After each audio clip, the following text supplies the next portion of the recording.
I always thought that it was impossible for me to lose any weight. I just thought that that was my life. At my heaviest, so it was in the early 400s. I would eat till I vomited. When I was in my early 20s, I started making changes, which has led to the most dramatic part of my transformation. And I've lost approximately 250 pounds.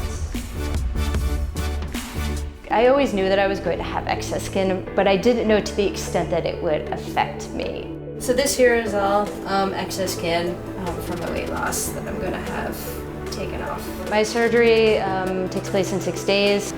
Are you nervous about it? Yeah, I'm completely terrified.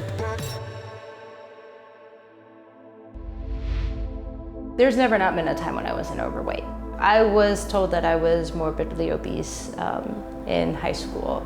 When I was a child, I would eat an entire loaf of store-bought bread, and then I would eat something after that. I would eat till I vomited. I do think that sometimes my overeating was just a way to comfort myself. I think it was kind of like a cycle. Like I was eating because I was overweight, and I was overweight because I was like eating so much. At my heaviest, so it was in the early 400s. After that, I just never kept track. It's not something that you want to hear. Like, you know it's not good for you. When I was in my early 20s, I started making changes to my diet, not to lose weight, but just to be a bit more healthy, because I always thought that it was impossible for me to lose any weight. I just thought that that was my life. So the big dramatic turning point, it was 4 years ago is when I started working with my personal trainer, Nancy. I lost 10 pounds, I lost 20 pounds, I lost 30 pounds. The last 18 months, I've lost the last 100 pounds, but also incorporated exercise and weight training into that, which has led to the most dramatic part of my transformation. I've lost approximately 250 pounds.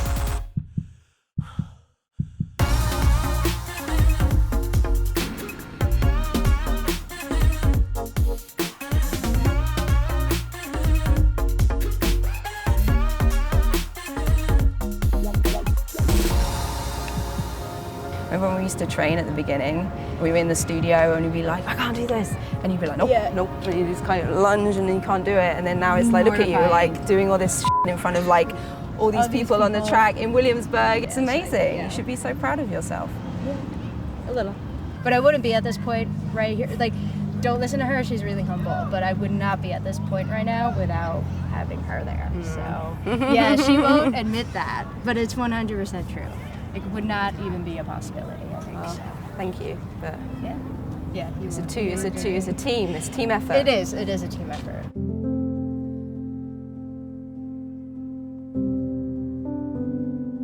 I always knew that I was going to have excess skin, but I didn't know to the extent that it would affect me.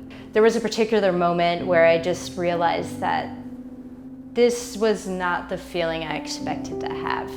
I realized that this was actually making me feel worse, and because I had envisioned what I would look like in my head, and I did not look like that. So this here is all excess skin from my weight loss that I'm going to have taken off.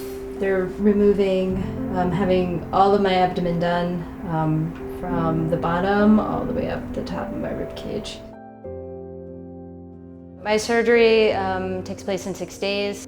Having skin removal surgery, it just, for me, it's like closing this chapter of my life, and I feel like I could just completely move on from it. Are you nervous about it? Yeah, I'm completely terrified.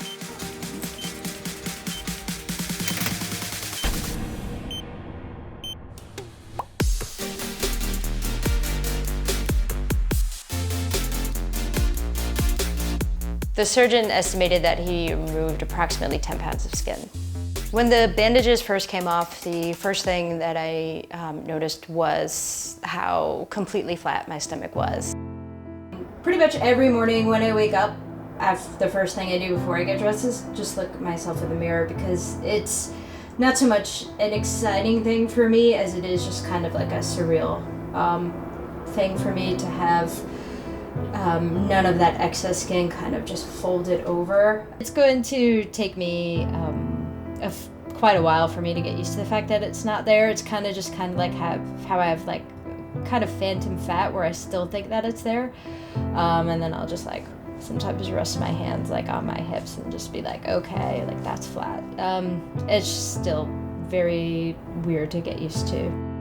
There's been plenty of times where I completely dropped everything that I was doing and gained weight back. There was even a point where I gained back 65 pounds, but then I lost it again and then some more. So just keep going, stay consistent, and don't be discouraged when you fail at your diet, because you will always fail at your diet. You just need to know when to get back on it again. And I did happen to find this tucked away in my closet somewhere that I didn't even know I still owned. This was my old winter coat, which was an extra, extra large. All right.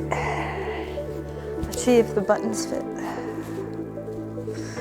It's weird because I don't remember ever being this size. Probably fit another 2 of me in here with this jacket. Extra small. Yeah, my current jacket is an extra small, so yeah, come a long way.